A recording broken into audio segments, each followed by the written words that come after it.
¿Qué nos hacían las instituciones públicas? Decían, señores, aquí hay una apelación, yo voy a apelar. Si en apelación a mí me ratifican la medida y la acción de protección, yo cumplo.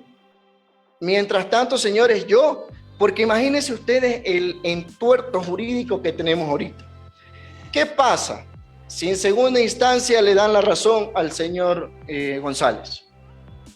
Y acá el doctor Ulloa se adelantó a solicitar a la presidencia una nueva terna. Y le dan la razón acá al señor. ¿Qué ocurre? ¿Quién va a pagar todo ese dinero que nos compete a todos los ecuatorianos por los daños y perjuicios? Que seguramente ese señor lo va a reclamar. ¿Quién los va a pagar? ¿El doctor Ulloa? ¿Ustedes como consejeros? Porque la acción de repetición va a ir en contra de ustedes. Nosotros como asamblea cumplimos.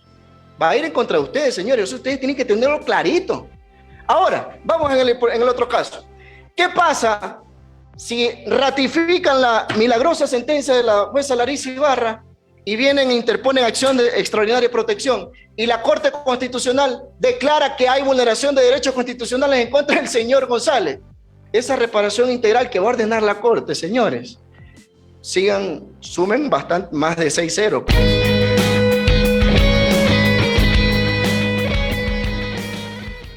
Consejero Ulloa, así le rogaría que si me puede escuchar o si escucha por las espaldas, chévere. A ver, primero unas precisiones al asambleísta Pinto, a quien lo considero compañero porque yo aquí no tengo amigos. Mire, hay una diferencia entre entidad política, que es la Asamblea Nacional, y una entidad técnica, que es el Consejo de Participación Ciudadana y Control Social. Ellos sí tienen que ser apolíticos. Nosotros sí somos políticos.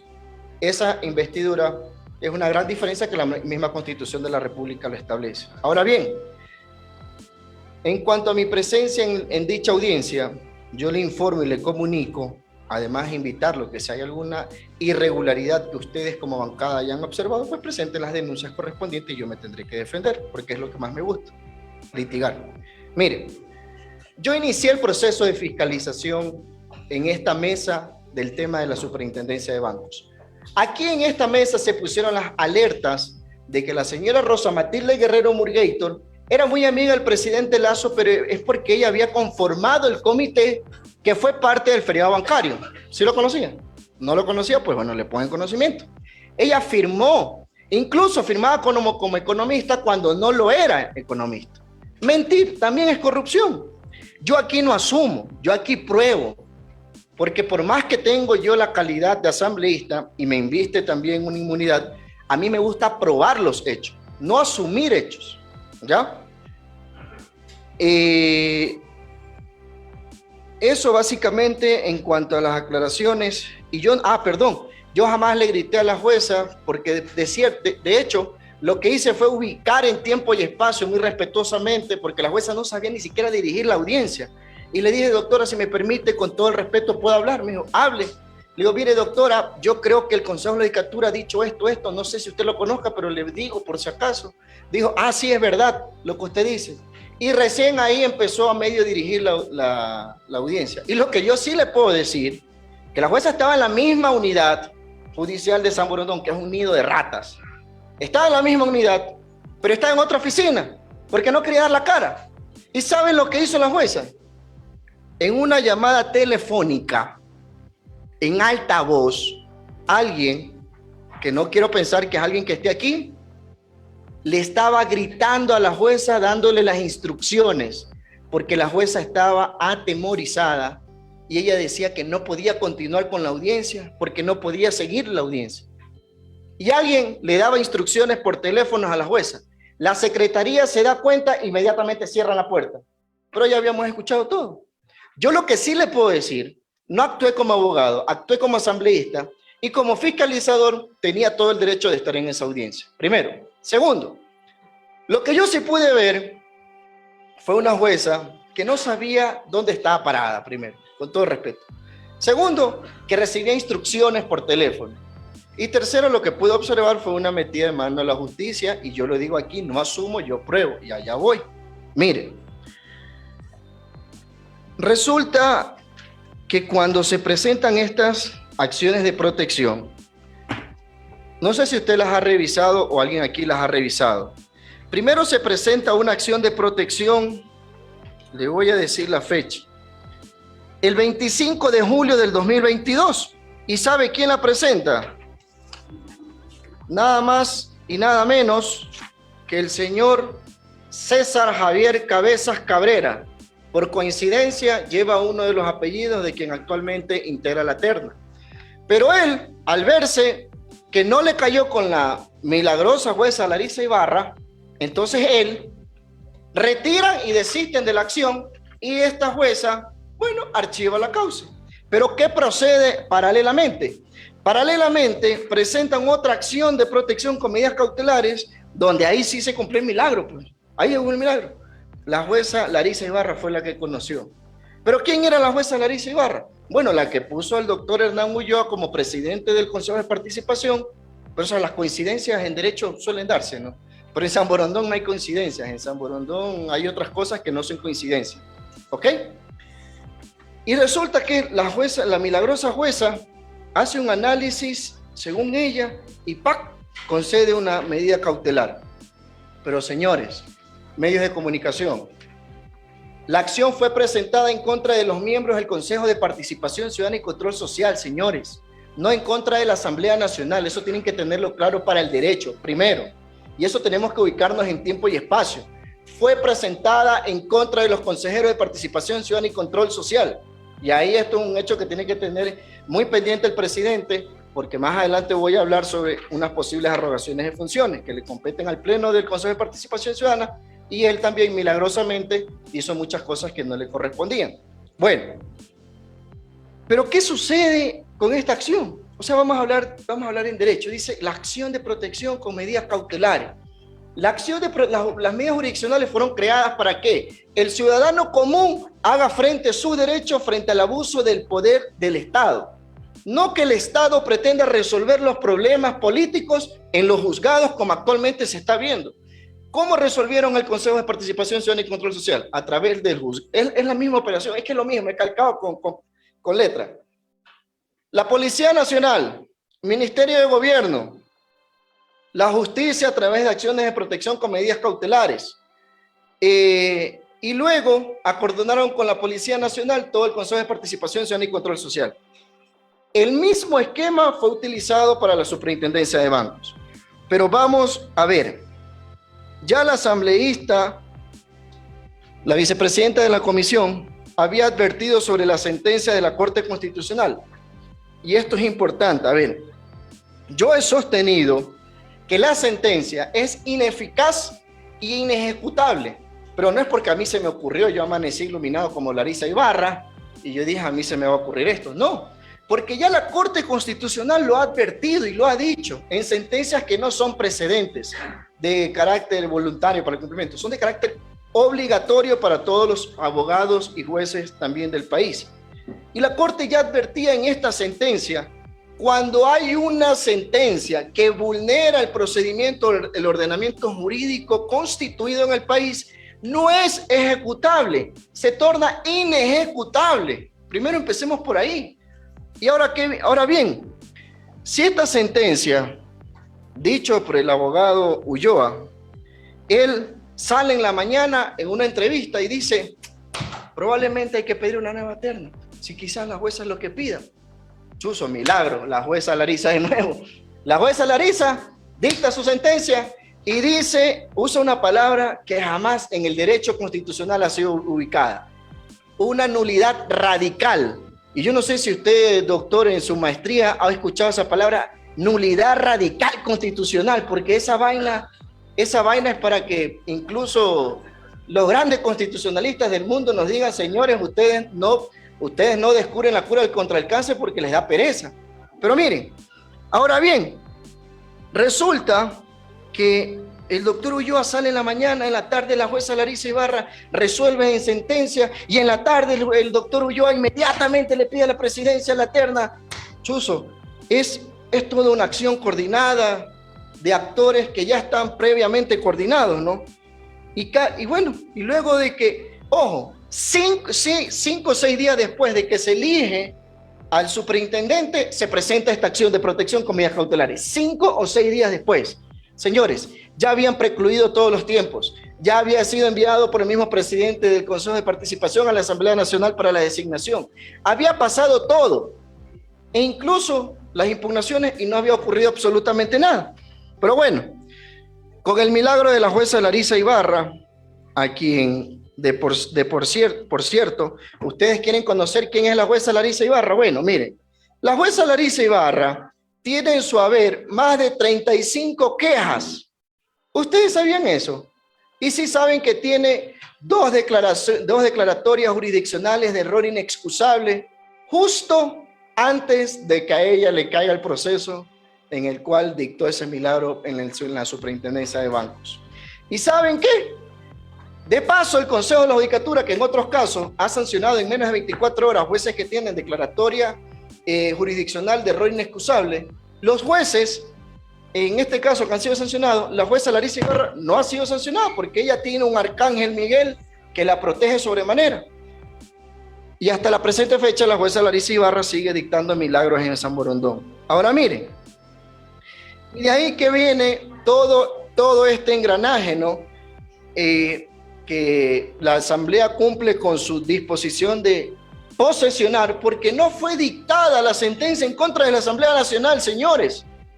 ¿Y saben lo que hace la jueza Larisa Ibarra? Le dice, doctor Ulloa, no sea malito, dele notificando a la Asamblea también por si acaso de que dicte la medida cautelar.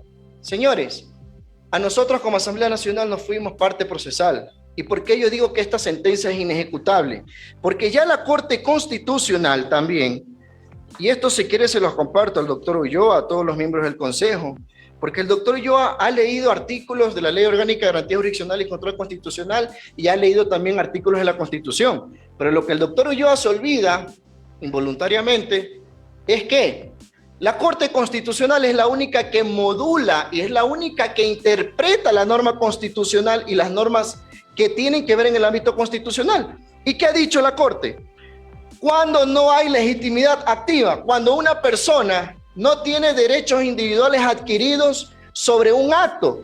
Y esta persona que presentó la acción, ¿qué derechos individuales adquiridos tenía sobre esta acción? Ninguno, no tenía. No nos engañemos, porque no tenían a quién más ubicar. Y resulta que ponen a esta señora para que presente esta acción de protección con medidas cautelares. Y ya la Corte en sentencias, que aquí la tengo, en 22 de diciembre del 2010, bien, por si acaso, bastantes años.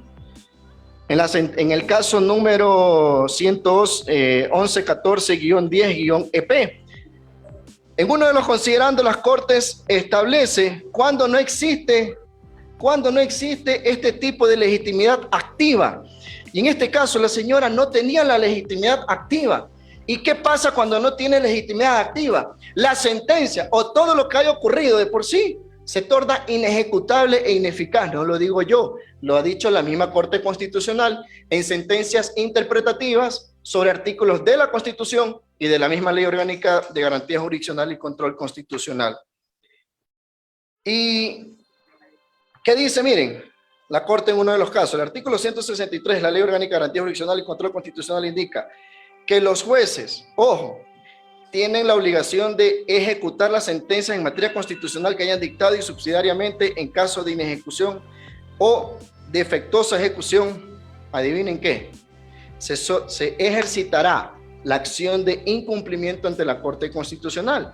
Y aquí ayer el doctor Ulloa, a quien también lo conozco de años de ejercicio, había dicho o salió en una declaración y luego el ministro de Gobierno, haciendo también caso a eso, dice, es verdad, hay que destituir a los 70 asambleístas porque el doctor Ulloa ya lo había dicho. Pero lo que no le habían dicho, y luego salió un asesor, que entiendo que es asesor en materia constitucional del presidente, donde él dice, señores, no, espérense, eso no se puede dar. ¿Por qué? ¿Por qué? Porque la única que puede determinar aquello es la Corte Constitucional. ¿Mediante qué? Mediante una acción de incumplimiento. Pero ¿qué pasa para que llegue una acción de incumplimiento? Para que llegue una acción de incumplimiento, primero tiene que agotarse la acción extraordinaria de protección. ¿Y si saben en qué estado está el caso? Ni siquiera ha subido apelación. y falta todavía acción extraordinaria de protección. Ojo, y no lo digo yo, ya lo dice la misma Corte Constitucional. ¿Qué dice la Corte Constitucional en una sentencia interpretativa? Para que primero yo conozca una acción de incumplimiento, debo de haber resuelto la materia sobre el hecho y del derecho de la acción extraordinaria de protección que haya sido presentada. ¿Eso se ha resuelto? No, eso no se ha resuelto. Entonces, ese fantasma que querían poner que sí, que los asambleístas han incumplido y es que eso, de acuerdo al artículo 282 del COI, es un incumplimiento de decisión de autoridad legítimamente. Eso es mentira, señores. Eso tiene que determinar la Corte Constitucional. Cuando usted habló, yo no lo interrumpí. Cuando si el presidente lo concede. Pero espérese, yo lo esperé ahora, espéreme usted, espérese. Mire, ahora, ¿qué sucede? No se vaya que está bueno. Mire, ¿qué sucede? Resulta que la Corte Constitucional dice eso, no lo decimos nosotros. ¿Hay esta acción de incumplimiento? ¿Hay esta acción extraordinaria? No hay esta acción extraordinaria.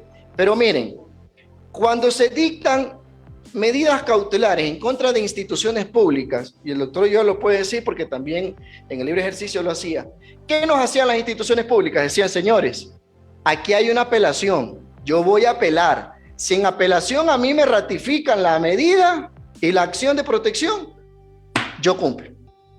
Mientras tanto, señores, porque imagínense ustedes el entuerto jurídico que tenemos ahorita. ¿Qué pasa si en segunda instancia le dan la razón al señor González? Y acá el doctor Ulloa se adelantó a solicitar a la presidencia una nueva terna. Y le dan la razón acá al señor. ¿Qué ocurre? ¿Quién va a pagar todo ese dinero que nos compete a todos los ecuatorianos por los daños y perjuicios? Que seguramente ese señor lo va a reclamar. ¿Quién los va a pagar? ¿El doctor Ulloa? ¿Ustedes como consejeros? Porque la acción de repetición va a ir en contra de ustedes. Nosotros como asamblea cumplimos. Va a ir en contra de ustedes, señores. Eso ustedes tienen que tenerlo clarito. Ahora, vamos en el otro caso. ¿Qué pasa si ratifican la milagrosa sentencia de la jueza Larissa Ibarra y vienen e interponen acción de extraordinaria protección y la Corte Constitucional declara que hay vulneración de derechos constitucionales en contra del señor González? Esa reparación integral que va a ordenar la Corte, señores, sumen bastante, más de 6-0, porque va a ser bastante también. ¿Quién va a pagar eso? ¿Ustedes no creen también, como parte de la bancada de Creo, como parte del Ejecutivo, que es un poco adelantado, que no se puede pretender juzgar a través, gobernar a través de los juzgados? Eso no se puede hacer. ¿Y qué ha hecho ahora el doctor Ulloa? Y esa es una pregunta que más bien les hago. Al momento en que llega una nueva terna, llega la sentencia, el doctor Ulloa tenía que ponerles en conocimiento de ustedes, porque ustedes fueron demandados también, pues. O el doctor Ulloa, como milagrosamente también la jueza Larissa Ibarra, coordinadamente dice, no, señores presidente, inmediatamente a las 12:01 llegó la sentencia, a las 12:04 yo le pido a usted la nueva terna. ¿Era eso? ¿O el doctor Ulloa tenía que poner en conocimiento del pleno de ustedes para que ustedes digan, bueno, en virtud del cumplimiento de todos, porque todos tenían que cumplir, solicitamos una nueva terna? Esa es una pregunta que sí quiero que me contesten. La segunda, cuando se recibe la nueva terna, y lo que dijo la vicepresidenta es fundamental, si hay una supuesta nulidad de acto, ¿cómo fue que dijo? Una nulidad radical, dijo la milagrosa jueza. Una nulidad radical, se entiende que también la Comisión Ciudadana está viciada por sus actos, ¿verdad? Entonces, cuando llega la terna, ¿el doctor Ulloa tenía que ponerles en conocimiento de ustedes? ¿O el doctor Ulloa tenía que inmediatamente mandar a la Comisión Ciudadana para que ésta continúe con el trámite? Esa es una pregunta que les hago a ustedes, o al equipo técnico, perdón, gracias por corregirme, al equipo técnico. Esa es una pregunta que les hago porque yo entiendo que se ha pasado esa fase que todavía falta. Entonces, señores consejeros, miren, podemos sentarnos a discutir en materia de derecho muchísimo y vamos a disentir o vamos a coincidir. Y si ponemos aquí a grandes constitucionalistas, lo único que vamos a coincidir es que si en segunda instancia, si la Corte Constitucional resuelve este entuerto jurídico, señores, la acción que va a interponer por daños y perjuicios y la reparación integral que se va a interponer la vamos a pagar todos los ecuatorianos. Y ustedes como miembros del Consejo de Participación Ciudadana y Control Social, lo que tenían que haber esperado es hacer uso de su derecho de apelación ante la segunda instancia, pues, porque era lo que procedía. Y aquí, solamente para concluir, yo no asumo, yo pruebo. Yo sí he presentado una queja en contra de la jueza Larissa Ibarra, que espero que el Consejo de la Judicatura, así como milagrosamente en 24 horas sesiona de forma extraordinaria en Guayaquil, ahora lo haga con la jueza Larissa Ibarra, porque tiene dos declaratorias de acción jurisdiccional por error inexcusable, y que la sancionen, porque esta mujer es un peligro para la sociedad, y es momento en que la sancionen y que el Consejo de la Judicatura la separe. Ojalá ocurra eso.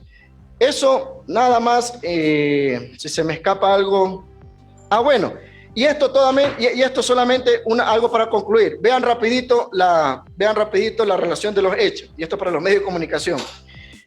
El señor Aparicio Caicedo, en el audio que fue público, le había dicho a este señor: renuncia o si no ya verás lo que va a pasar. Pero si hacemos un análisis en retrospectiva, ¿qué ocurre? ¿Qué ocurrió? Como no renunció, acudieron a la milagrosa jueza Larissa Ibarra para que les haga el milagrito. La jueza concede la medida cautelar y ahí sí, pues, ocurrió lo que Aparicio Caicedo había amenazado. Y es por eso que yo también he presentado la denuncia en contra del señor Aparicio Caicedo, y donde, dicho sea de paso, también están llamados a rendir versión todos los integrantes del Consejo de Participación Ciudadana y Control Social, porque deben investigarse a profundidad qué fue lo que ocurrió. Porque si el señor Aparicio Caicedo estaba actuando por sí y no por medio del presidente, ojo que ahí hay un tráfico de influencias, pero clarito, no merece prueba, está clarito. Eso únicamente, bueno, el modus operandi ya hemos conversado, es el mismo, el formato es el mismo, la jueza es la misma, la policía es la misma, el ministerio es el mismo, no cambia nada. Solo esperamos que cuando esto ya se resuelva en última instancia, no tengamos que todos los ecuatorianos, por resolver los problemas políticos en la justicia, pagar las consecuencias y con los impuestos de todos los ecuatorianos. Muchas gracias, señor presidente. Ok, vamos primero con lo que nos indica el asambleísta Ferdinand Álvarez, presidente de la comisión. Señores asambleístas, el presidente del Consejo de Participación Ciudadana no ha inventado la justicia constitucional. Yo no he aprobado la Ley Orgánica de Garantías Jurisdiccionales. La justicia constitucional se incorpora con un nuevo organismo en la Constitución del Ecuador del año 2008. Y a raíz de eso se crea justo este formato de garantías jurisdiccionales que hoy los equipos políticos que impulsaron y aprobaron aquello se quejan de los abusos de las acciones de protección. Pero repito, eso no es una responsabilidad del presidente del Consejo de Participación Ciudadana. Cuando el asambleísta Álvarez se refería a esta posibilidad de que sea inejecutable una sentencia, había que hacer una distinción entre lo que es una sentencia de efectos inter partes y una sentencia con efectos erga omnes. Traducido un poco para los que no son abogados, las sentencias a veces se hacen para las partes, es una decisión para las partes que están en el litigio. Y otras veces, que es lo que habla sentencias de carácter vinculante o erga omnes, que vincula todo el escenario y es un obligatorio cumplimiento por parte de todos los jueces. Pero en ninguna de las sentencias de vinculantes de la Corte Constitucional, en ninguna de ellas, ni tampoco interpartes, mucho menos, sí, se ha contemplado la posibilidad de que una de las partes dentro de un proceso constitucional tenga la posibilidad de ponderar o considerar qué es inejecutable o qué no es. En los casos específicos que han sido descritos por el asambleísta Viteri y también por el asambleísta Álvarez, existen pronunciamientos respecto de ese caso específico donde la Corte declara de que la sentencia emitida por la jueza de primer nivel, ratificada en Corte Provincial, no podía ejecutarse. Pero ese es el pronunciamiento de la máxima autoridad de interpretación constitucional y obviamente de conocimiento de las acciones extraordinarias de protección. No le corresponde a nadie dentro de un procedimiento poder hacer esta ponderación, ni a la Asamblea Nacional, ni al accionante, ni al accionado, ni al Consejo de Participación. Y esto lo digo en un estricto sentido de lógica jurídica. Ustedes se imaginan que con esta teoría que se pone en consideración de los asambleístas, ustedes tengan la posibilidad, o cualquier ciudadano, de decir cumplo o no cumplo. Estaríamos ante una gravísima afectación al Estado constitucional de derecho. Por eso existen normas claras, y aquí también difiero con lo que indica el asambleísta Álvarez al mencionar o referirse de que nosotros teníamos que esperar o tenemos que esperar para poder a una segunda instancia o resolución de la segunda instancia para poder continuar con un procedimiento. Léanlo, señores asambleístas. El artículo 24 de la Ley Orgánica de Garantías Jurisdiccionales explica claramente que los recursos no suspenden la ejecución de la sentencia. El artículo 21 establece al juez la misma fuerza y posibilidad para poder ejecutar la sentencia, indicando de que tiene que, inclusive en los casos que sea necesario, intervenir la fuerza pública o la Policía Nacional, y que también se delegue a la Defensoría del Pueblo para que se garantice el cumplimiento de esta sentencia. Estos son los hechos a los cuales me he visto abocado a continuar por el respeto al Estado constitucional de derecho. Entonces, no podemos ser deliberantes en este sentido, sino acatar fielmente lo que manda el ordenamiento legal. Ahora, la preocupación del asambleísta Álvarez también expongo es la mía, pero yo no inventé la norma. Yo no inventé esta parte de la justicia constitucional que se incorpora a la Constitución del Ecuador. Tenemos que ser respetuosos de esta decisión judicial. Si una segunda instancia ante Corte Provincial se ratifica el fallo, vamos a encontrarnos en que estuvimos en todas las condiciones óptimas para continuar con el trámite de designación de esta autoridad.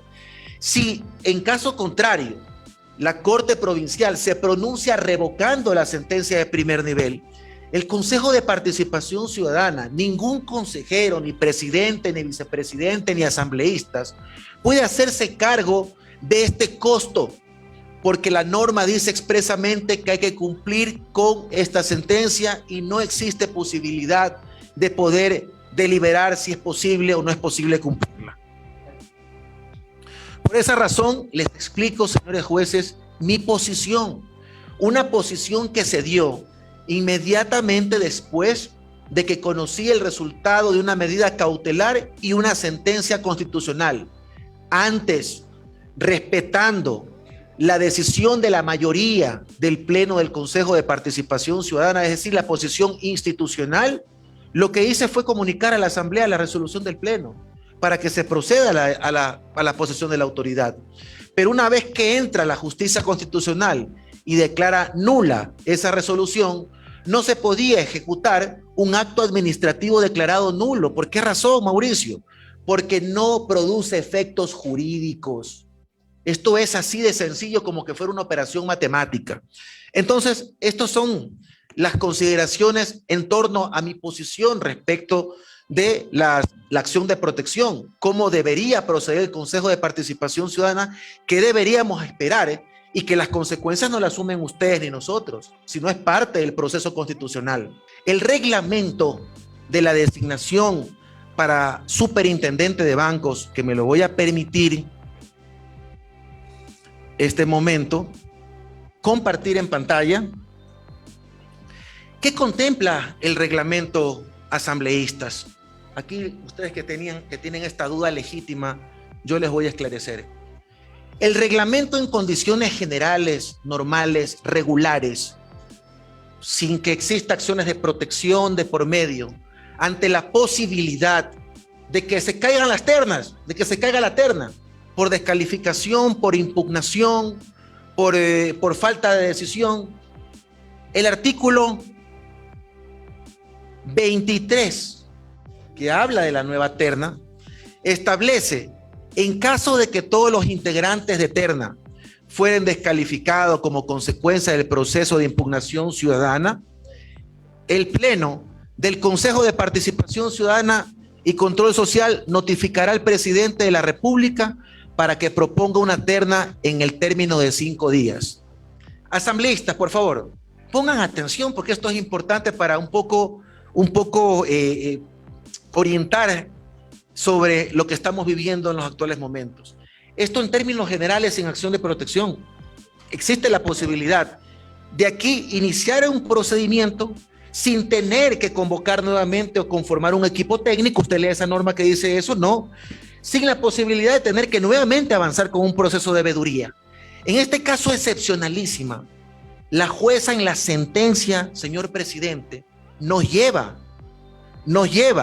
a esta situación de indicar que no convalida lo que se dio en el 19 de julio y el 20 de julio y anula radicalmente la decisión de designación de la autoridad de la superintendencia de bancos.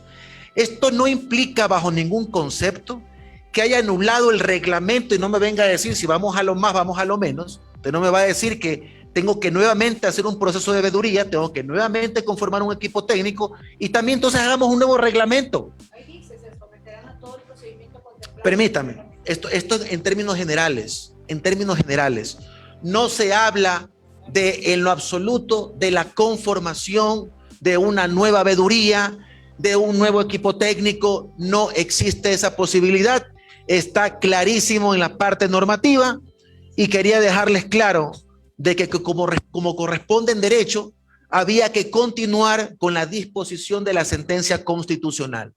Por supuesto, existe una mala maniobra, usted tiene su posición, yo tengo la mía. Existe una mala maniobra para intentar desacreditar el nuevo proceso y la actividad del presidente del Consejo de Participación. En ninguna parte de la norma que tiene usted en sus manos, ni en ninguno de los reglamentos de designación de las máximas autoridades por ternas, se establece que una vez que la terna esté recibida, yo tengo que convocar al Pleno para aprobar la terna enviada por el Ejecutivo. ¿Dónde está? ¿En qué parte de la norma establece? Solo un punto de orden, nada sí. más. Un punto de orden, si me permite, doctor Ulloa. Y para los consejeros igual, porque esto es importante más bien para ustedes. Yo me leí este reglamento en la madrugada, me tomé la molestia de leerlo, y yo me imaginaba, y mire, que no he usado la pluma para nada, pero yo ya le tenía subrayado el artículo 23, porque nos conocemos, y yo sabía que por ahí podía hacer la trampa. Pero en el mismo reglamento, en el artículo 9, cuando dice terminación de funciones, los miembros de la Comisión Técnica de Selección terminarán sus funciones en los siguientes casos. Muerte, conclusión de sus funciones, y al momento en que designaron ustedes al nuevo superintendente y que enviaron, ¿concluyeron o no sus funciones? ¿Se da cuenta, presidente, que existen varios puntos de vista en derecho? No es eso. Existen es varios puntos de vista. No. Presidente Ulloa, escúcheme. Y aquí es que no terminó con la designación de la autoridad porque está anulada la resolución. Pero al momento que ustedes, discúlpeme, al momento, sí. solo para ordenar, sí. Al momento que ustedes emiten una resolución diciendo designamos a tal persona, pasan 6 días, estas personas culminaron sus funciones, pues. Discúlpeme, presidente, pero ese no es el efecto de la nulidad y usted lo sabe perfectamente. La nulidad del efecto es retrotraer las cosas al estado anterior.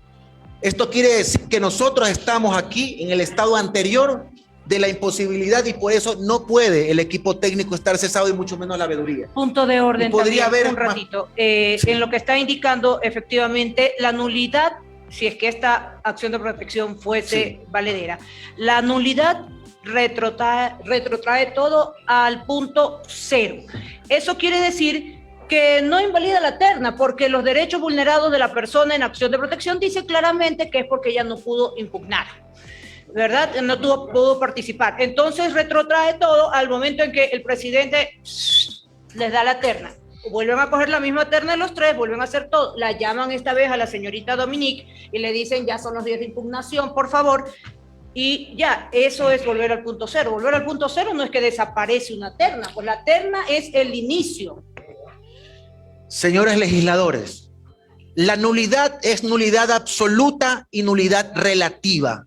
Nulidad absoluta es cuando nula todo el procedimiento a lo cual se refiere la asambleísta Viteri, y nulidad relativa es una parte de la parte. Nulidad radical es un término doctrinario. Ya voy con usted, transmito, se va a reír. Mire, el asunto aquí, importantísimo, es que en la resolución de la jueza, si lo han leído, se amaneció leyendo, imagino que tiene que haber leído, sí, es una nulidad relativa, donde se establece en su parte final la nulidad radical o de pleno derecho del proceso de designación del superintendente de bancos que desarrolló el Consejo de Participación Ciudadana a partir del 19, de la sesión 28 del 19 de julio del 2022, incluida la resolución de designación de esta autoridad. Para que se entienda claramente en este asunto, si se ha leído la sentencia claramente, se va a comprender que el problema que ocasiona esta vulneración al debido proceso y una afectación a la seguridad jurídica es algo que yo mencioné dentro de la sesión del 20 de julio y que recuerdo que no compartí con mis compañeros de mayoría. ¿Cuál fue? Que existiendo etapas del procedimiento claramente definidas en el reglamento, como es primero la revisión documental, luego la etapa de impugnación y luego de esto la sustentación del plan de trabajo, preguntas y respuestas y toma de resolución, los compañeros consejeros, en virtud de una moción, decidieron abrir una etapa que había concluido, que había precluido. Nadie de ustedes se ha referido a ese momento. ¿Desconocen o realmente se está omitiendo cosas que son relevantes para tomar decisión? El 20 de julio, porque el día 19, después de que escuchamos la exposición del ingeniero Raúl González, se hicieron todas las preguntas y respuestas por parte de los consejeros y consejeras. Luego de esto, existiendo dos mociones, se tomó votación y ninguna de ellas pasó. La primera moción es descalificar a la persona y solicitar al presidente una nueva terna, y la segunda es designarlo como superintendente. La jueza constitucional indica de que en el momento que no se tomó una decisión, se agotó esa terna y tendría que nuevamente solicitarse una terna al presidente.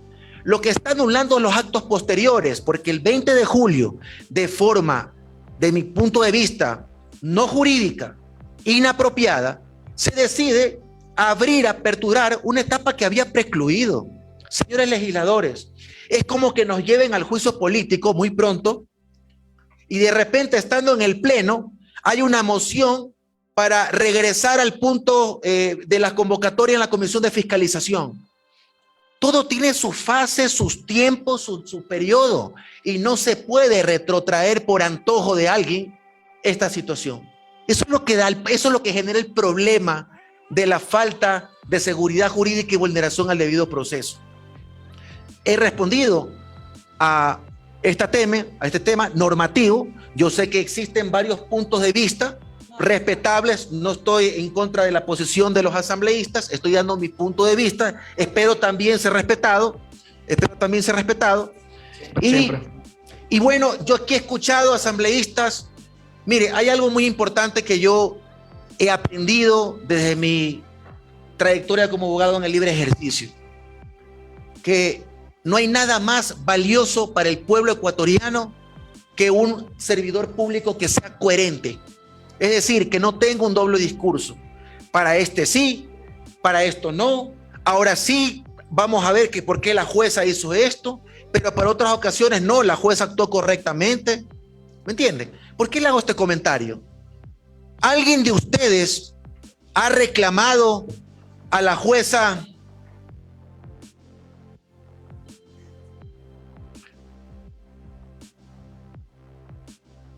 ¿cómo se llama la jueza? Permítame un segundito.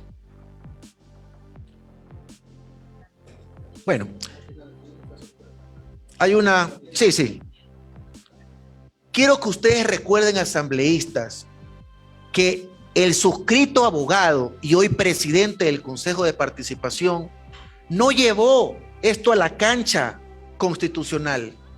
Yo no llevé esto, yo no fui la persona que accionó, yo no fui la persona que dio el mal ejemplo, ¿me entienden? No fui yo. De eso no he escuchado absolutamente nada.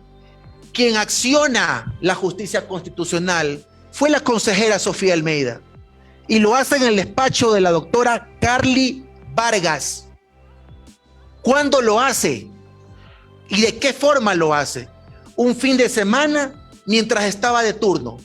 Yo no he escuchado a ustedes, asambleístas, que hayan pronunciado respecto de esta injerencia por parte de la función judicial en las acciones del Consejo de Participación. Seamos coherentes, por favor. Solo un punto de orden, doctor Ulloa.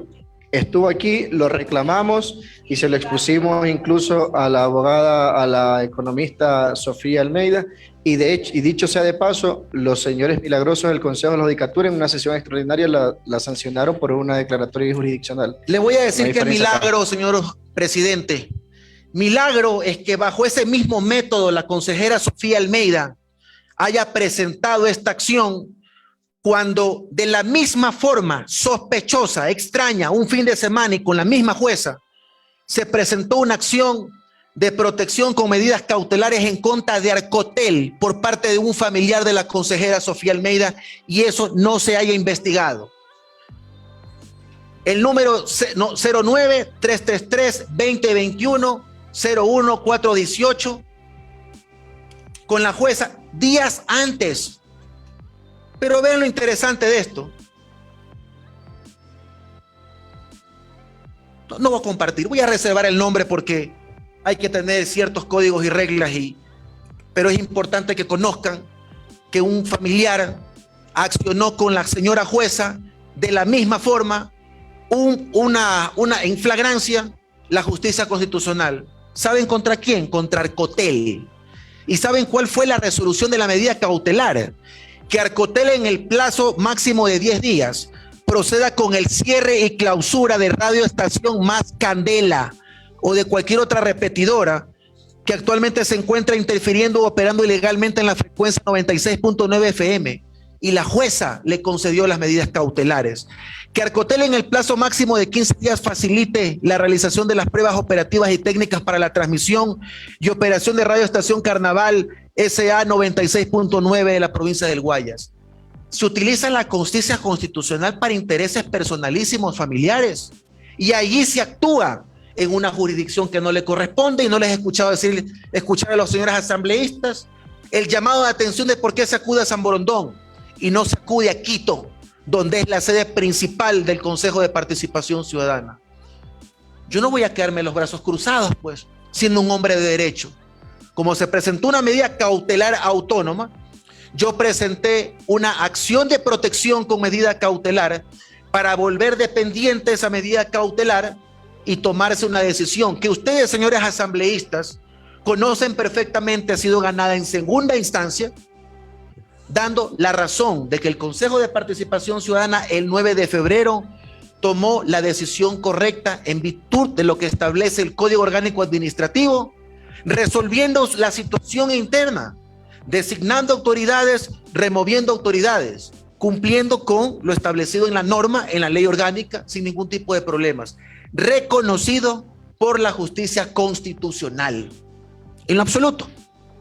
Esto es importante destacarlo, señores asambleístas, porque hay que tener claro una sola línea de diálogo, y no es que ahora, porque toca al superintendente de bancos la justicia constitucional, está mal, pero cuando le favorecía a la consejera Almeida está bien, y le favorecía al consejero Rosero está bien. No. Hay que ser, en esto hay que tener mucha coherencia.